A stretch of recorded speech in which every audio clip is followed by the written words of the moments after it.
¿Alguna vez se han puesto a pensar cómo una sola idea, una que nació en el mundo de la filosofía, puede llegar a cambiar el curso de la historia y definir quién tiene el poder por siglos? Bueno, hoy vamos a desglosar una de esas ideas, de la mano del pensador Aníbal Quijano, y les aseguro que una vez que la entiendan, van a ver la estructura oculta de nuestro mundo de una forma completamente nueva.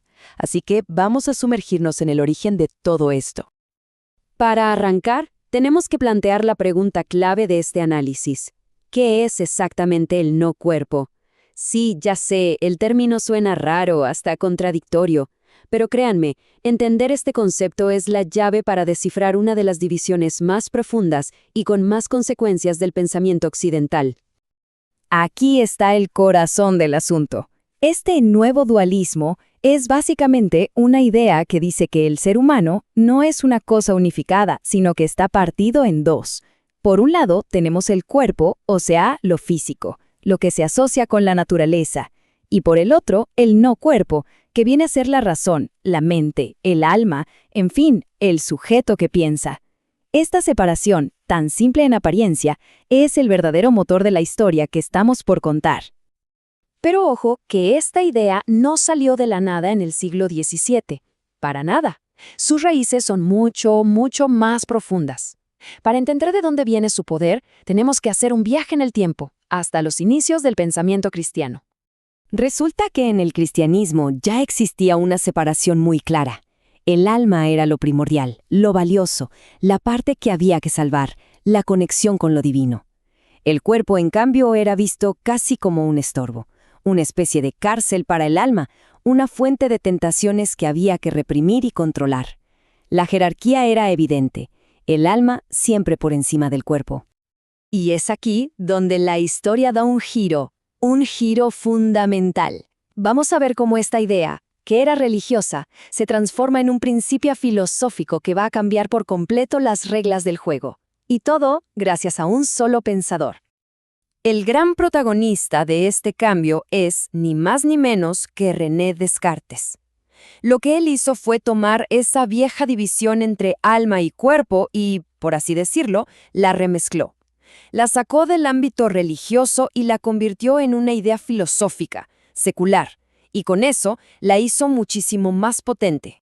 Y aquí está la jugada maestra de Descartes, el cambio radical. Él le quita el componente religioso. El alma se transforma en la razón, en la mente que piensa, en el sujeto. Y el cuerpo ya no es ese recipiente pecaminoso, no, ahora es un objeto, algo puramente físico que forma parte de la naturaleza y que, por lo tanto, se puede medir, estudiar y, lo más importante, se puede controlar. Esta nueva forma de ver las cosas tuvo una consecuencia tremenda, la objetivación.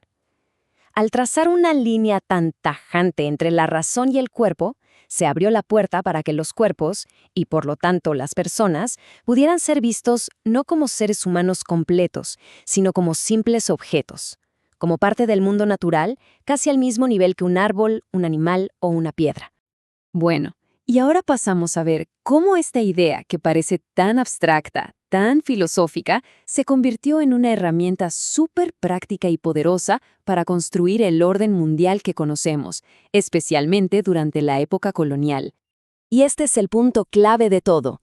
Este dualismo no se quedó en los libros de filosofía ni en los debates de intelectuales. No. Se transformó en el instrumento perfecto para clasificar a toda la humanidad y para justificar un nuevo sistema de dominación a escala planetaria. A ver, ¿y cómo se aplicó esto en la vida real? Pues se creó una especie de escalera, una jerarquía racial global. En lo más alto, claro, los europeos, identificados con la razón, con el sujeto pensante. Y de ahí para abajo, en una escala descendente, se fue ubicando al resto de los pueblos del mundo, clasificándolos según qué tan cerca estaban del cuerpo, de la naturaleza. En el último escalón, en el extremo más bajo, se posicionó a las personas negras.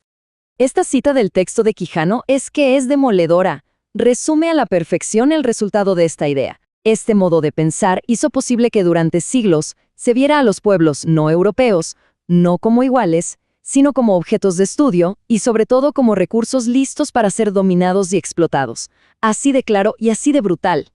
Y para que veamos que esto no es una interpretación, Aquí en el propio texto fuente se puede observar cómo se articula este argumento.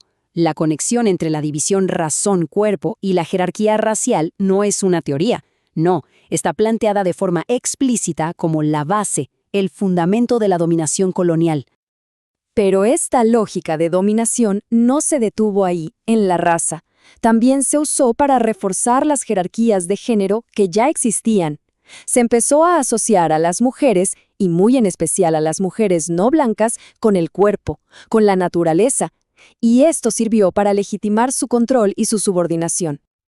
Y ya para ir terminando, veamos cómo esta idea, que tiene siglos de antigüedad, no es que haya desaparecido. Al contrario, se quedó incrustada en nuestra propia idea de lo que significa ser moderno y de lo que entendemos por progreso.